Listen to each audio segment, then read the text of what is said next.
त्यामुळे सर्वांच्याच घरामध्ये लक्ष्मीची पावलं उमटतील आणि एक प्रकारे सर्वसाधारण मध्यमवर्गीय आणि सर्वांनाच लक्ष्मी प्रसन्न झाली आहे अशा प्रकारचं अर्थसंकल्प आदरणीय प्रधानमंत्री मोदीजींनी या वेळेस मंजूर केला आहे। त्याबद्दल मी आदरणीय प्रधानमंत्री मोदीजींचं अभिनंदन करतो आणि केंद्रीय अर्थमंत्री निर्मला सीतारामजी यांचं देखील मनापासून मी अभिनंदन करतो, कारण हा अर्थसंकल्प जो आहे तो सर्वसामान्यांना दिलासा देणार आहे आणि मध्यमवर्गीय कुटुंबांना दिलासा देणार आहे। देशाचे लोकप्रिय आदरणीय प्रधानमंत्री ज्यांनी विकसित भारताचं स्वप्न पाहिलंय ते आता मला वाटतं प्रत्यक्षात येईल याची खात्री देणारा हा केंद्र सरकारचा हा अर्थसंकल्प आहे आणि म्हणून मध्यमवर्गीय दुर्बल घटकांना दिलासा देणारा, त्यांच्या जीवनामध्ये बदल घडवणारा हा अर्थसंकल्प आपण पाहतोय। आत्मनिर्भर भारताला सबळ आणि सशक्त करणारा हा अर्थसंकल्प आहे आणि खरं म्हणजे सगळ्यात महत्त्वाचं म्हणजे या अर्थसंकल्पात नोकरदार वर्गाला जो दिलासा मिळालेला आहे त्याचं वर्णन एक अभूतपूर्व आणि क्रांतिकारी असंच करावं लागेल, कारण टॅक्स पेअरना या बजेटमध्ये छप्पर फाडके फायदा मिळालेला आहे। म्हणजे 12 लाखापर्यंत उत्पन्नावर संपूर्ण करमुक्ती देण्याचा निर्णय घेतलाय। हा एक मोठा क्रांतिकारी निर्णय आहे आणि म्हणूनच मी मगाशी म्हणालो की कारण यामुळे करदात्यांची अधिकची बचत होईल, मोठ्या प्रमाणात त्यांना जे टॅक्स भरावा लागत होता त्यामध्ये उत्पन्नात त्यांच्या मोठ्या प्रमाणात बचत होईल आणि जो वाचलेला पैसा जो आहे त्यांचा बँकांमध्ये किंवा अन्य स्वरूपाच्या जी बचत करतील तिकडे वळेल आणि शेवटी हा पैसा जो आहे हा पैसा जो वाचलेला हा पुन्हा एक प्रकारे मार्केटमध्येच येईल आणि आपली अर्थव्यवस्था त्यामुळे मजबूत होईल।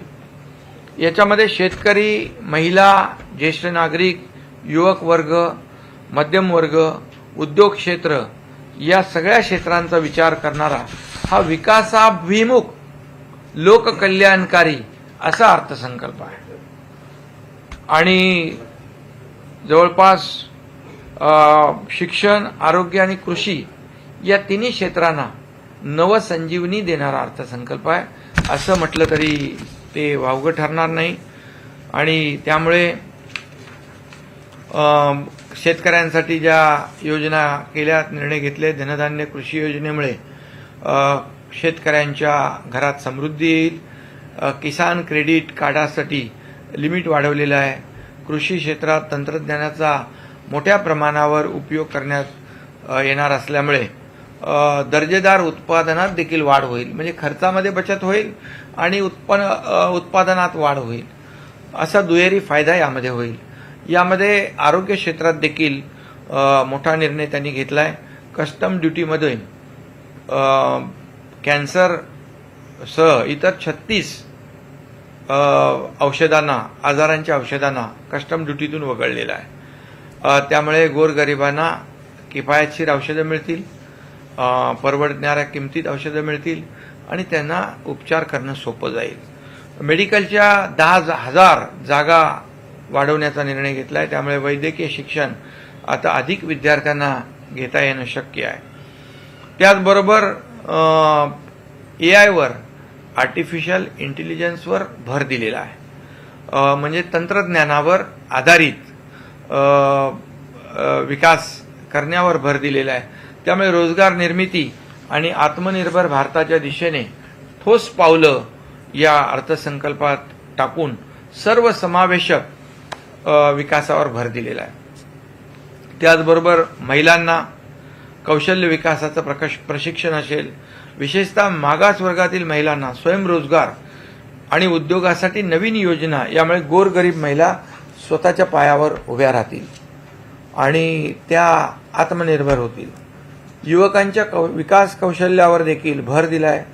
सर्व सरकारी माध्यमिक शाळा व प्रायमरी आरोग्य केंद्रांना ब्रॉडबँड सेवा देखील देण्याचा निर्णय घेतला. 50 लाख शाळांमध्ये अटल टिकरिंग लॅब्स या गोष्टीमुळे अद्ययावत तंत्रज्ञान तळागाळापर्यंत पोहोचेल, अगदी ग्रासरूटपर्यंत पोहोचेल आणि त्यामुळे फायदा होईल. स्टार्टअपसाठी देखील क्रेडिट लिमिट वाढवलेलं आहे आणि मध्यम तसेच सूक्ष्म उद्योगांना MSMEसाठी देखील सोप्या पद्धतीने भांडवल उपलब्ध करून देण्याचा निर्णय घेतला. त्यामध्ये दुप्पट त्यांना भांडवल मिळेल आणि स्टार्टअपमध्ये देखील दुप्पट त्यांना जे भांडवल आणि कर्ज आहे त्याचं लिमिट देखील केलेलं आहे. त्याचबरोबर एक नवीन योजना जी हील इन इंडिया, या योजनेमुळे देशात मेडिकल टुरिझम देखील वाढेल. याचा देखील शेवटी देशामध्ये टुरिझम वाढेल. महाराष्ट्रामध्ये खूप मोठ्या प्रमाणावर टुरिझमला पोटेन्शियल आहे, त्याचा फायदा आपल्यालाही होईल. विशेषतः महाराष्ट्रात देखील परदेशातून येणाऱ्या रुग्णांची संख्या यामुळे वाढेल आणि त्यामुळे आपल्या महाराष्ट्राला फायदा होईल. त्याचबरोबर व्यवसाय सुलभता म्हणजे इज ऑफ डुईंग बिझनेस मध्ये देखील महत्त्वाच्या सुधारणा केलेल्या आहेत. त्यामुळे गुंतवणूक इन्व्हेस्टमेंट करणारे जे लोक आहेत, इन्व्हेस्टर, त्यांना मोठा दिलासा मिळेल. आणि एकंदरीत सगळं जे शहरांच्या विकास कामांसाठी देखील म्हणजे नगर विकास, अर्बन चॅलेंज फंडची घोषणा केलेली आहे, ती क्रांतिकारी आहे. शेवटी प्रत्येक शहराचं, आपल्या महाराष्ट्राचं देखील किंवा देशातल्या इतर शहरांचं, राज्यातल्या इतर भागाचं अर्बनायझेशन फास्ट होत आहे, शहरीकरण फास्ट होत आहे आणि त्यामुळे यामध्ये फायदा होईल. त्याचबरोबर उडान योजनेमध्ये 4 कोटी प्रवाशांना आणखी वाढीव सामावून घेण्याचा निर्णय घेतला आहे. त्यामुळे लहान लहान शहरात देखील हवाई सेवा जी आहे, एअर कनेक्टिव्हिटी, ती देखील मिळेल. हा खरं म्हणजे सशक्त भारताचा रोडमॅप आहे आणि देश आर्थिक महासत्तेकडे नेण्याचं जे स्वप्न आपल्या सगळ्यांचं आहे, त्याचं एक पहिलं पाऊल या बजेटमध्ये दिसतंय. आणि म्हणून एक अतिशय सकारात्मक आणि आंतरराष्ट्रीय स्तरावर आर्थिक क्षेत्रात देशाचं स्थान अधिक बळकट करणारा आणि सर्व क्षेत्रांमध्ये उमेदीचं, उत्साहाचं वातावरण निर्माण करणारा हा अर्थसंकल्प आहे. कारण आपण बघतो की आदरणीय प्रधानमंत्री मोदीजींनी आपल्या देशाचं नाव जगभरामध्ये ज्या पद्धतीने उंचावण्याचा प्रयत्न केला आहे, आपली अर्थव्यवस्था 11व्या क्रमांकावरून 5व्या क्रमांकावर आणली, आता ती 3ऱ्या क्रमांकावर आणण्याचा प्रयत्न आहे. त्याला खऱ्या अर्थाने या अर्थसंकल्पामध्ये चालना मिळेल. त्याचबरोबर पायाभूत सुविधांसाठी देखील मोठ्या प्रमाणावर रक्कम ठेवली. 1.5 लाख कोटींची रक्कम 50 वर्षासाठी इंटरेस्ट फ्री केलेली आहे आणि शहरी विकासासाठी देखील 1 लाख कोटी रुपयांचा फंड दिला जाणार आहे. त्याचबरोबर स्ट्रीट वेंडरसाठी देखील UPI लिंक्ड कार्ड आणण्याची घोषणा देखील केली आहे. म्हणजे त्याच्यामध्ये देखील नियोजन होईल, शिस्त येईल आणि याचा फायदा सर्वसामान्य नागरिकांनाही होईल. आणि त्याचबरोबर जे आपले मजूर आहेत, मजुरांसाठी देखील ऑनलाईन प्लॅटफॉर्मवर काम करणाऱ्या कामगारांची ई-श्रम पोर्टलवर रजिस्ट्रेशन करून त्यांना ओळखपत्र देणार. म्हणजे ते असंघटित आहेत, त्यांचं कुठेही मोजमाप नाही आहे, पण अशा मजुरांसाठी देखील त्यांना आपण PM जन आरोग्य योजनेअंतर्गत आरोग्य सुविधा देखील मिळतील.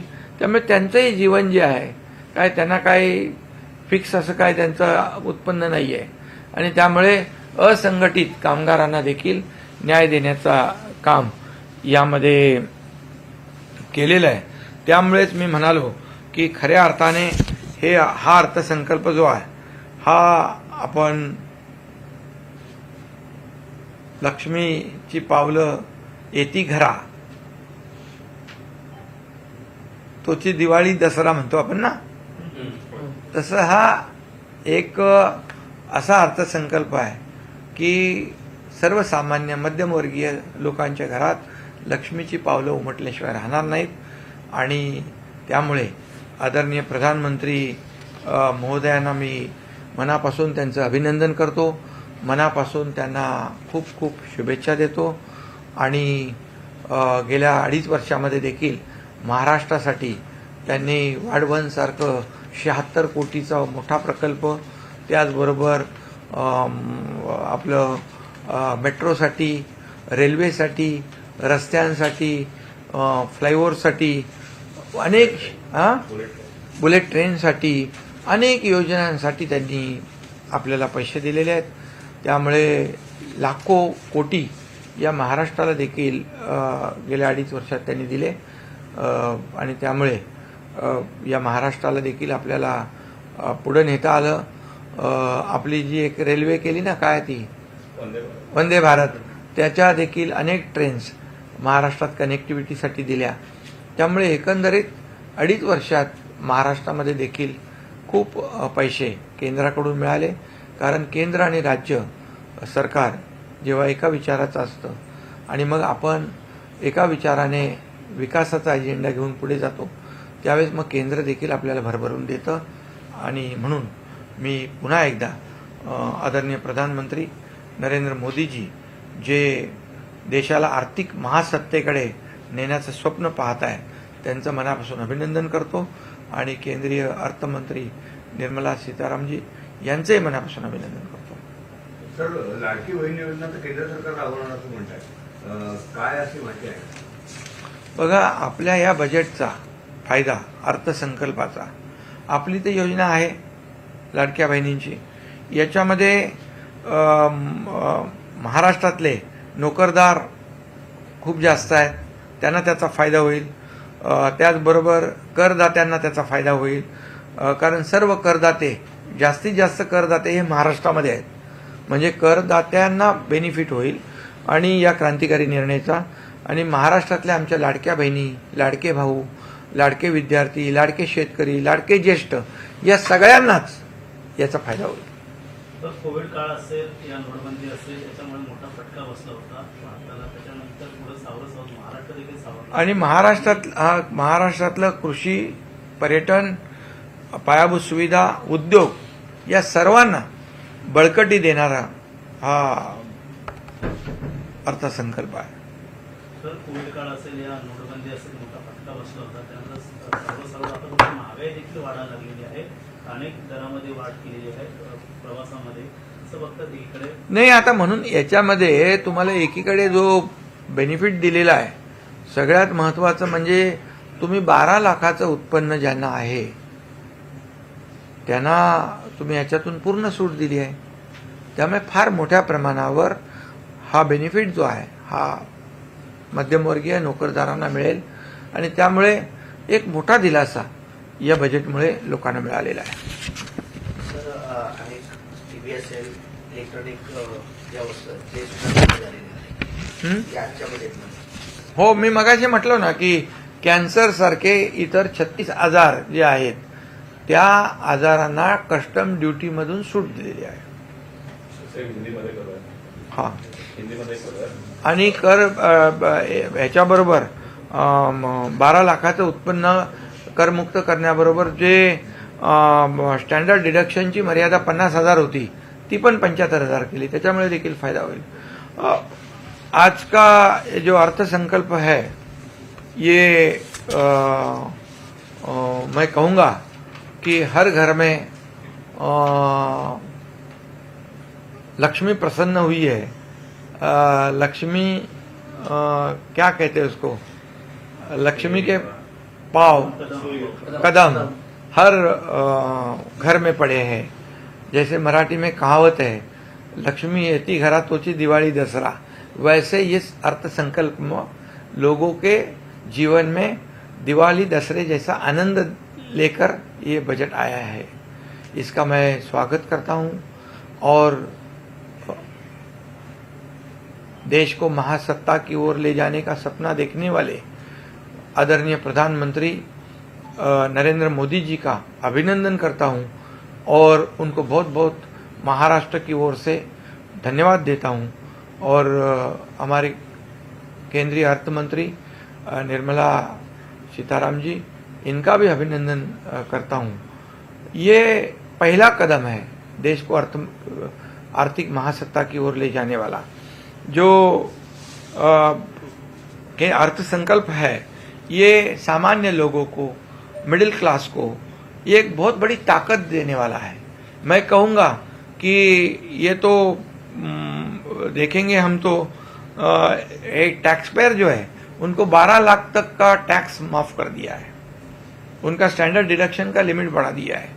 ये एक तरह से छप्पर फाड़ के लोगों को अर्थ संकल्प में देने की कोशिश केंद्र सरकार ने की हुई है। इसमें नौकरी करने वाले लोग, जो सर्वसामान्य लोग, इनको बहुत बड़ा फायदा होगा और ये टैक्स में से बचा हुआ पैसे जो है वो कोई सेविंग करेंगे, कोई इन्वेस्ट करेंगे, आखिर ये मार्केट में आएगा और अर्थव्यवस्था को चालना में बढ़त मिलेगी। इसलिए इसमें सभी लोगों को इन्वॉल्व किया है। किसान है, महिला है, सीनियर सिटीजन है, युवा है, मिडिल क्लास है, उद्योग क्षेत्र है, मतलब एमएसएमई है, स्टार्टअप है, सब है। सभी क्षेत्रों को, सभी वर्गों का इसमें विकास करने का सोचकर ये अर्थ संकल्प बनाया है। मैं ये भी कहूँगा एजुकेशन और हेल्थ और कृषि, ये तीनों विभाग जो है उसको भी एक मजबूत करने का, संजीवनी देने का ये अर्थ संकल्प है। और इसलिए कई योजना है, धन धान्य कृषि योजना, जो किसानों को मजबूत करेगा, किसानों के घर में समृद्धि लाएगा। किसान है हमारा जो कहते हैं हम अन्नदाता है, और उसको भी मजबूत करने का काम किया है। किसान क्रेडिट कार्ड का लिमिट भी बढ़ाने का निर्णय लिया है और उसमें कृषि विभाग में, खेती विभाग में नए नए एडवांस टेक्नोलॉजी का इस्तेमाल भी करने का निर्णय लिया है। इससे लागत कम होगी और आमदनी जो है, उत्पादन बढ़ेगा, इससे किसानों को फायदा होगा। कस्टम ड्यूटी में से कैंसर जैसे और 36 बीमारियों के दवाइयों पर से कस्टम हटा दी गई है, इसलिए बहुत उनको अफोर्डेबल कीमत में दवाइयाँ मिलेगी, उनकी जान बचेगी। और एआई पे भी बहुत ही फोकस किया है। आर्टिफिशियल इंटेलिजेंस जो है उसके ऊपर भी आज जमाने के साथ हम जा रहे हैं। तो रोजगार निर्मित है और आत्मनिर्भर भारत की ओर ये कदम बढ़ाने वाला अर्थ संकल्प है और इसलिए महिलाओं को भी बहुत काफ़ी इसमें फ़ायदा दिया है। कौशल्य विकास प्रशिक्षण है, स्टार्टअप है, उसकी लिमिट बढ़ा दी है और ये सभी लोगों को, ये एजुकेशन हो, हेल्थ हो, इस क्षेत्र को मजबूत करने का काम इसमें किया है। और इसलिए ये बजट जो है ये मेडिकल टूरिज्म को भी बढ़ावा देने का काम किया है, क्योंकि महाराष्ट्र में विदेश में से भी कई मरीज आते हैं, इससे भी उनको भी फायदा होगा और हमारे महाराष्ट्र के मेडिकल टूरिज्म को भी और मेडिकल सेक्टर को भी फायदा होगा। और इसमें रोजाना काम में सुलभता आनी चाहिए, इसलिए ईज ऑफ डूइंग बिजनेस पे भी फोकस किया है, उसको भी फायदा किया है। और बहुत मैं इतना ही कहूंगा कि ये सशक्त, मजबूत भारत का एक रोड मैप इस अर्थ संकल्प में दिखाई दे रहा है।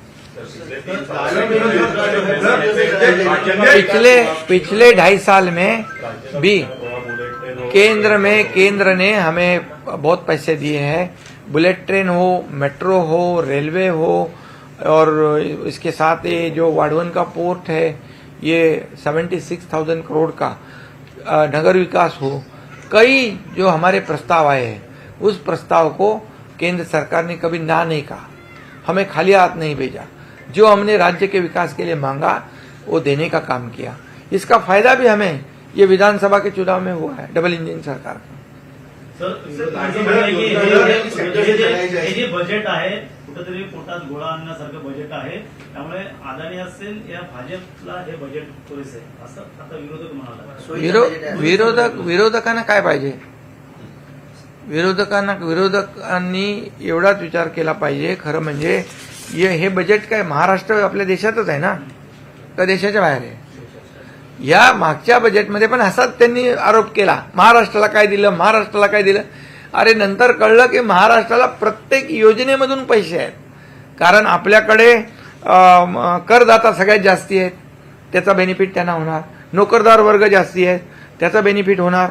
त्याचबरोबर आमच्या लाडक्या बहिणी, लाडके भाऊ, लाडके शेतकरी, लाडके विद्यार्थी, ह्या लाडके सिनियर सिटीजन यांना देखील याचा फायदा होणार आहे.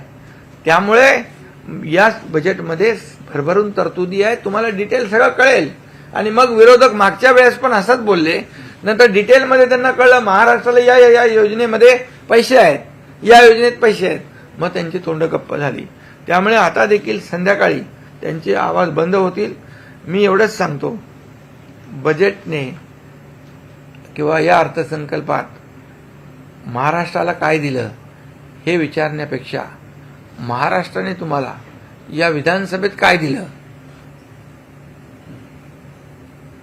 याचं आत्मचिंतन, आत्मपरीक्षण विरोधकांनी करावं.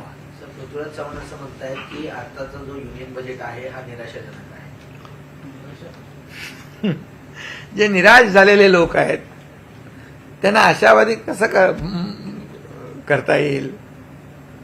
कारण या महाराष्ट्रातल्या जनतेने त्यांना विधानसभेत निराश करून टाकलेलं आहे. कारण काम करणाऱ्या लोकांच्या मागेही महाराष्ट्राची जनता राहिली आणि म्हणून लँडस्लाईड मॅन्डेट या महाराष्ट्रातल्या जनतेने महायुतीला दिलं. त्यामुळे महाविकास आघाडीची स्वप्न भंग पडली. त्यांनी मंत्रिमंडळ प्रस्तावित मंत्रिमंडळ तयार केलं होतं, 5 स्टार हॉटेल बुक केले होते. हे सगळे आपल्या महाराष्ट्राच्या जनतेने त्यांची बुकिंग रद्द केली आणि त्यांना घरी पाठवलं. त्यामुळे ते निराश झालेले आहे. मी काय कोणाच्या वैयक्तिक बोलत नाही. पृथ्वीराज बाबा तसा माणूस सज्जन आहे, पण हे महाविकास आघाडी जी आहे ती निराश झालेली आहे. आणि म्हणून हे एवढं लोकांनी डोक्यावर घेतलेलं बजेट, यामध्ये सर्व घटकांना न्याय दिलेला आहे. या बजेटला निराशाजनक बजेट म्हणणं म्हणजे खऱ्या अर्थाने एक हे दुर्दैव आहे.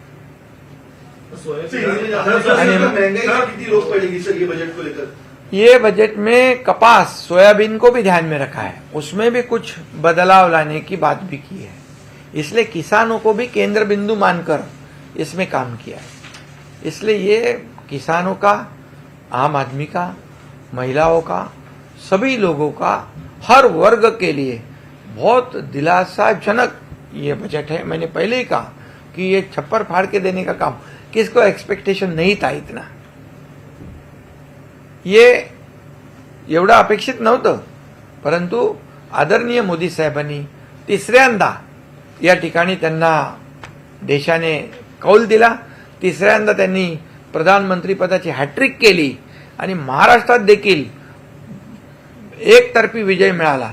आणि म्हणून शेवटी ज्या लोकांनी आपल्याला हॅट्रिक साध्य करून दिली, ज्या लोकांनी आपल्या मागे उभे राहिले, त्या सर्वसामान्य लोकांना अर्थसंकल्पातून दिलासा देण्याचा प्रयत्न केलेला आहे.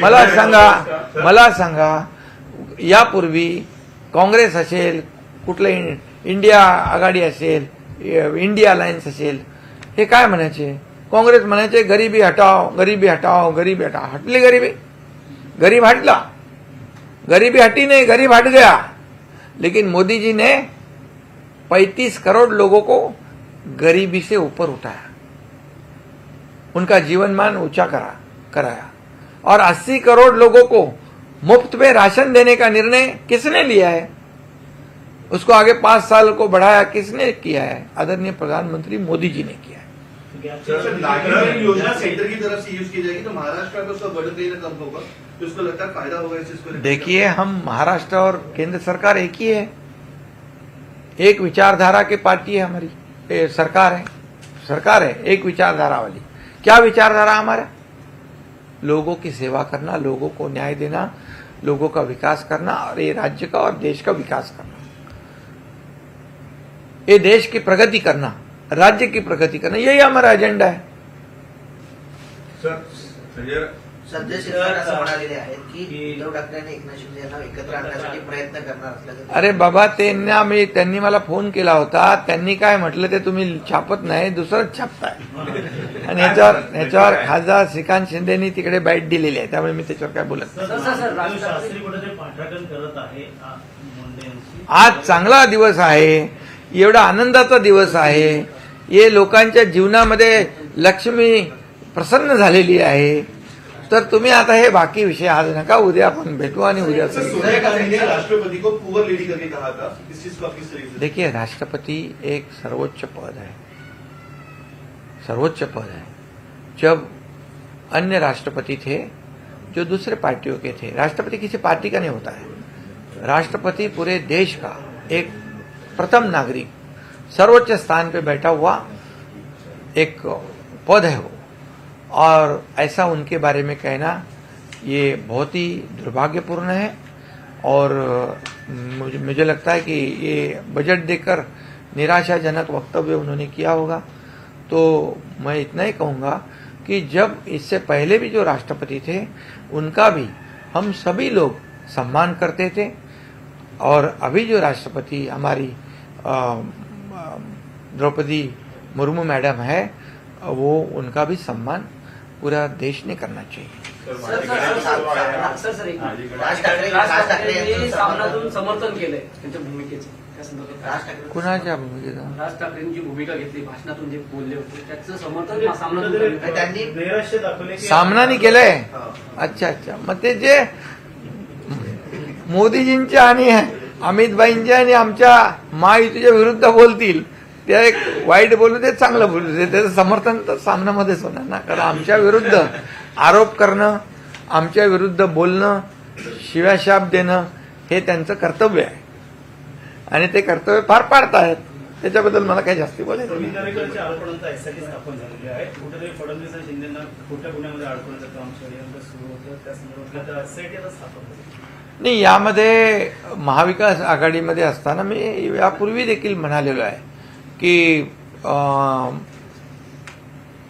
त्यावेळेस देवेंद्रजी विरोधी पक्ष नेते होते, मी महाविकास आघाडीत होतो, मंत्री होतो, आणि देवेंद्रजींच्या बरोबर इतरही काही 3-4 लोक यांना देखील खोट्या गुन्ह्यामध्ये अडकवण्याचा प्लॅन होता.